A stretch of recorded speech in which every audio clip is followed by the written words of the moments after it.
আসসালামু আলাইকুম। কালাম একাডেমির পক্ষ থেকে সকলকে স্বাগতম। প্রিয় এসএসসি ছাত্রছাত্রীরা, আমি আজকে তোমাদেরকে দেখাবো কিভাবে একটি ডকুমেন্টের সাথে অন্য একটি ডকুমেন্টের সাথে কিভাবে লিংক করবে, অথবা একটি ওয়েবসাইটের সাথে কিভাবে অন্য একটি ওয়েবসাইটের মধ্যে লিংকের মাধ্যমে এইচটিএমএল কোড ব্যবহারের মাধ্যমে তোমরা কিভাবে মানে কি ওয়েব পেজটা তৈরি করবে সেই বিষয়ে আমি আজকে কথা বলবো। এখন আমরা দেখি, এই যে এখানে লেখা আছে তোমাদের আজকে বিষয় ছোটদের মধ্যে আছে না, এইচটিএমএল এর মধ্যে হাইপারলিংক খুবই ভেরি ভেরি ইম্পর্টেন্ট। তোমাদের পরীক্ষায় সাধারণত আসে থাকে একটি ওয়েব পেজ অথবা ওয়েব ডকুমেন্টের সাথে অপর একটি ওয়েব পেজ অথবা ডকুমেন্টের সাথে লিংক করা অথবা সংযুক্ত করার নাম হচ্ছে হাইপারলিংক। হাইপারলিংক এখানে একটা কোনো শব্দ বুঝতে হতে পারে, শব্দ হতে পারে, যে কোনো সাথে আমরা লিংক করতে পারবো এবং মাধ্যমে একটা হচ্ছে আমাদের এটা মাধ্যমে আমরা যে লিংকটা ব্যবহার করবো সেটা হচ্ছে হাইপারলিংক। হাইপারলিংকের মধ্যে আমরা সাধারণত যে ট্যাগটা ব্যবহার করা হয় শুরু এবং মানে স্ল্যাশ শেষ। তাহলে এটার মধ্যে আমাদের একটা জিনিস লিখতে হয়, এগুলো হচ্ছে তোমাদের বাক্যতে লিখতে হবে যখন কোনো কিছু লিংক করবা সেই ক্ষেত্রে অথবা যুক্ত করবা। এখানে ওই যে এইটা নামটা আর এখানে যে নামটা প্রদর্শন করবো সেটা, আর এটার মাধ্যমে এগুলোর মাধ্যমে এই স্টুডেন্টের মাধ্যমে আমি তোমাদেরকে দেখাবো কিভাবে তোমাদের করতে হবে।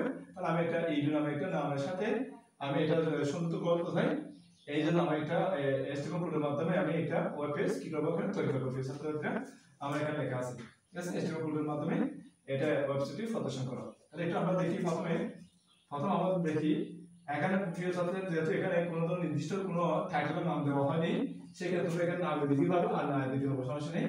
এটা আমি দিনে তারা এখানে দিনে একটা হচ্ছে তোমরা আদলে তোমরা এটার সাথে বাদ রাখতে পারবা, আরটা হচ্ছে প্রত্যেকটা এইচটিএমএল মধ্যে হেড এইচটিএমএল শুরু এইচটিএমএল শেষ, হেডার শুরু হেডার শেষ, এর একটা টাইটেল নাম আছে, টাইটেল নাম এটা দেবা, আর যদি নাম থাকে এখানে ঠিক দেবা, এবং বডি অংশ শুরু বডি অংশ শেষ, অর্থাৎ হেড এবং বডি অবশ্যই থাকবে ওয়ার্ড পেজের ক্ষেত্রে। এখন কথা হচ্ছে আমাদের এই যে এটার সাথে এটা সংযুক্ত মাধ্যমে আমরা কিভাবে ওয়েব পেজটা অথবা ওয়েব ডকুমেন্টটা আমরা তৈরি করতে পারি। তাহলে এখানে দেখি ছাত্রছাত্রীরা, প্রথমে তোমাকে দেখতে হবে কোনো কিছু লিংক করার জন্য সাধারণত ট্যাগটা ব্যবহার করা হয়।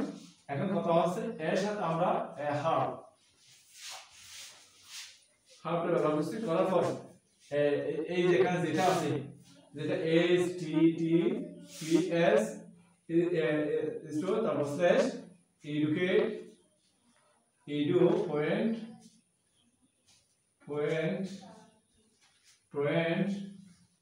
bd.com আমাদের ফিচার শেষ। এই যে এটা লিংক করা হবে, লিংক করার পর এখানে যে মানটা আছে এর আগে যে মানটা আছে সেই মানটা আমরা এই যে এখানের মধ্যে আমরা টেক্সটের মধ্যে আমরা কি করব, এখানে প্রদর্শন করব। তাহলে edu point bd, তাহলে bd, তাহলে শুরু শেষ। ঠিক আছে, আমি তোমাদের শেষ স্লাইড মানে শেষ। এখন তুমি যদি এটার মধ্যে লিংক করো তাহলে তোমাকে এটা প্রদর্শন করবে।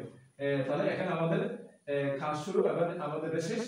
এই যে এটা ছোট্ট একটা, এই যে আমরা এটা আর এটা মানাবো করার পরে করা শেষ হলো, আমাদের হাইপারলিংক করা শেষ, তারপর একটা জিনিস যুক্ত করা শেষ। তাহলে এর সাথে আমি বলি আবার এইচটিএমএল শুরু এইচটিএমএল শেষ। প্রত্যেকটা ওয়েব পেজের মধ্যে দুটো অংশ লাগে, একটা হচ্ছে হেডার অংশ শুরু এবং শেষ, আর বডি অংশ শুরু বডি অংশ শেষ। এখানে কোন সুন্দর দৃশ্য কোন ধরনের ওয়েব পেজ দেওয়া হয়নি, নাম দেওয়া হয়নি, সেজন্য আমরা এখানে খেয়াল রাখবো। আর বডির মধ্যে যেহেতু এটা লিংকের মাধ্যমে এটা প্রদর্শন করার বলছে সেজন্য আমরা হ্যাভ দিয়ে একটা বোতল রাখবো, লেখার পর যেটা প্রদর্শন করবে সেটা আমরা এখানে লিখবো। আমার হাইপারলিংক শুরু, এটা এখানে স্ল্যাশ দিয়ে আমরা শেষ। তাহলে এভাবে তোমাদের করতে হবে। প্রিয় ছাত্রছাত্রী, আমরা এর আগে আমরা 1 করেছি, এখন আমি তোমাদেরকে 2 দেখাবো কিভাবে তোমাদের করতে হবে। আমাদের সেভাবে আমরা কোন একটা যখন আমরা ক্লিক করব, তো ক্লিক করার পর যদি কোন একটা মানে যেমন এটা ফেসবুক হয়, ইউটিউব হয়, টুইটার দেওয়া হতে পারে, যে কোনো একটা অথবা কোন একটা bd.com অথবা কোন একটা আমরা official.com যখন আমরা ক্লিক করব, অন্য একটা যখন পেজ আমাদের দেখাবে, তখন সেক্ষেত্রে আমরা যে ট্যাগটা ব্যবহার করি সাধারণত এটা আমরা হাইপারলিংক ট্যাগ হিসেবে ব্যবহার করা হয়। ছাত্রছাত্রীরা আমরা দেখাবো এখন এই যে আমাদের একটা ওয়েব পেজ দেওয়া আছে, এখানে এটা যে কোনো একটা ওয়েব পেজ তুমি কোনো একটা প্রতিষ্ঠানের, এই ক্ষেত্রে আমরা উপরে যেটা থাকবে আমরা সেটাকে আমরা হেডার ধরে থাকি, আর নিচে এটা বলা হয় বডি অংশ ধরে থাকি, ঠিক আছে। বডি অংশ কথা হচ্ছে আমাদের ওয়েব পেজের মধ্যে যদি এটা থাকে তাহলে আমরা এগুলো লিখে দেবো, এটা হলো হেড শুরু এবং হেড শেষ, এটা হেড একটা নাম আছে, এটা হলো টাইটেল, টাইটেলের মধ্যে যেটা আছে সেটা আমরা লিখবো, এখানে লেখা আছে ওয়েব পেজ। ওয়েব পেজ, ঠিক আছে পেজ। এখন আমাদের লেখা শেষ, ওয়েব পেজ লেখা শেষ, লেখার পর আমাদের এটা শেষ। এখন আমরা ফেসবুকে ক্লিকের মাধ্যমে আমাদের মানে প্রয়োজনে এই যে আমাদের বলছে দেখেন উদ্দীপকের ওয়েব পেজটি ক্লিক অথবা ক্লিক অন লিংকের মাধ্যমে HTML কোড প্রদর্শন করো। আচ্ছা আমি ক্লিক অথবা লিংক করব, ঠিক আছে কোথায় ফেসবুক এবং ইউটিউব চ্যানেলের মধ্যে। আচ্ছা আমরা আগে ফেসবুকে দেখি, যদি কোনো কিছু লিংক অথবা ক্লিক করা হয় সেই ক্ষেত্রে আমাদের হাইপার লিংক ট্যাগটা ব্যবহার করতে হবে। এই হাইপার লিংক ট্যাগ ব্যবহার করার জন্য আমাদের কিছু মৌলিক উপাদান আছে এগুলো লিখতে হবে।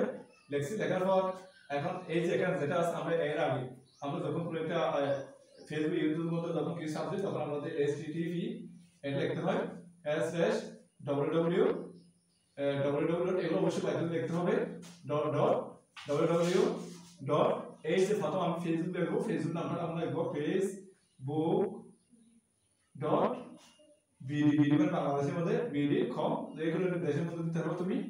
এটা একটা প্রাতিষ্ঠানিক প্রতিষ্ঠানের নাম এটা। এবার এটা শেষ, এরপর এগুলো মানে এখানে যে নামটা থাকে এটা ইউটিউব থাকলে আমরা ইউটিউব দেবো, ফেসবুক থাকলে ফেসবুক, টুইটার থাকলে টুইটার, এই নামটা লিখবো।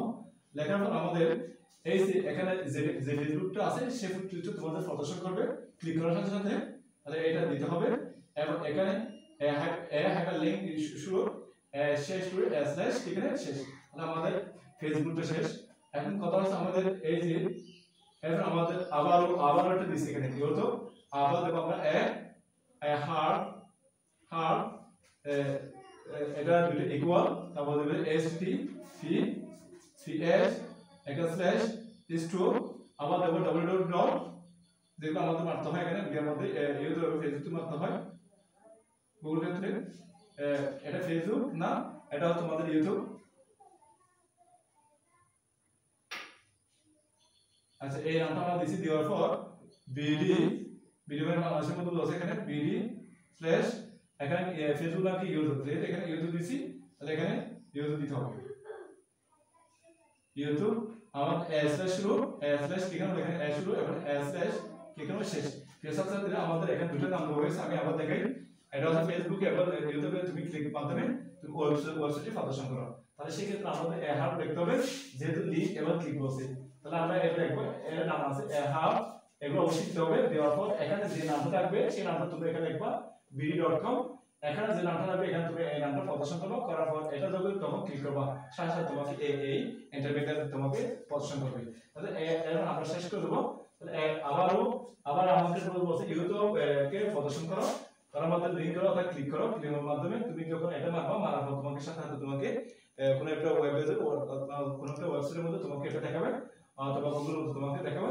দেখার পর তুমি এটা শুরু এবার শেষ, অথবা একটা বলা যায় কোন একটা লিংক কোন একটা প্রদর্শন কোন একটা তুমি যখন জানতে চাবা কোন একটা সাথে যখন যুক্ত করতে চাবা এটা ওয়েব পেজ হোক এটা ডকুমেন্ট হোক, তখন একটা অন্যের সাথে যখন ক্লিক করবো অথবা লিংক করতে চাবা অত সংযুক্ত করতে চাবা, সেই ক্ষেত্রে যে ট্যাগটা ব্যবহার করা হয় এটা হচ্ছে হাইপার লিংক। যেমন দেখো এই যে এটা আমি হাইপার লিংক ব্যবহার করছি, এই হাইপার লিংকের মাধ্যমে মানে সবগুলো ওয়েব ডকুমেন্ট এগুলো যুক্ত করা হয়, এর মাধ্যমে সম্পূর্ণ মানে কিছু করা যায়। এখন ফেসবুক সাথে আমি তোমাদেরকে বলবো এই যে ছোট একটা টিপসের মাধ্যমে এই যে আমি এটা সংখ্যা লিখছি আর ওদেরকে যে ট্যাগটা ব্যবহার করা হয় এটা, আর এগুলো হচ্ছে উপাদান, এগুলো অবশ্যই লিখতে হবে। এগুলোর মাধ্যমে সাধারণত তোমরা যদি দৃষ্টিভঙ্গ করো তাহলে কোনো ধরনের সমস্যা হবে না। আজকে পরিপ্রেক্ষিত জানিয়ে আমি আজকে শেষ করলাম। আর কথা আমি সর্বদা বলি প্রত্যেক ছাত্রছাত্রীরা বিনা এবং পরিশ্রমের মাধ্যমে যদি সঠিক টাইম ম্যানেজমেন্টের মাধ্যমে যদি সব মানে কাজগুলো করতে পারো অবশ্যই তোমরা সফলতা অর্জন করবা। I want to call for message every student or all time the hard work, time management in the finish the work every time in the মানে কি successfully অবশ্যই তোমরা অবশ্যই সফল হবে। এর পরিপ্রেক্ষিতে আজকে আমি এই শেষ করলাম। আল্লাহ হাফেজ, আসসালামু আলাইকুম।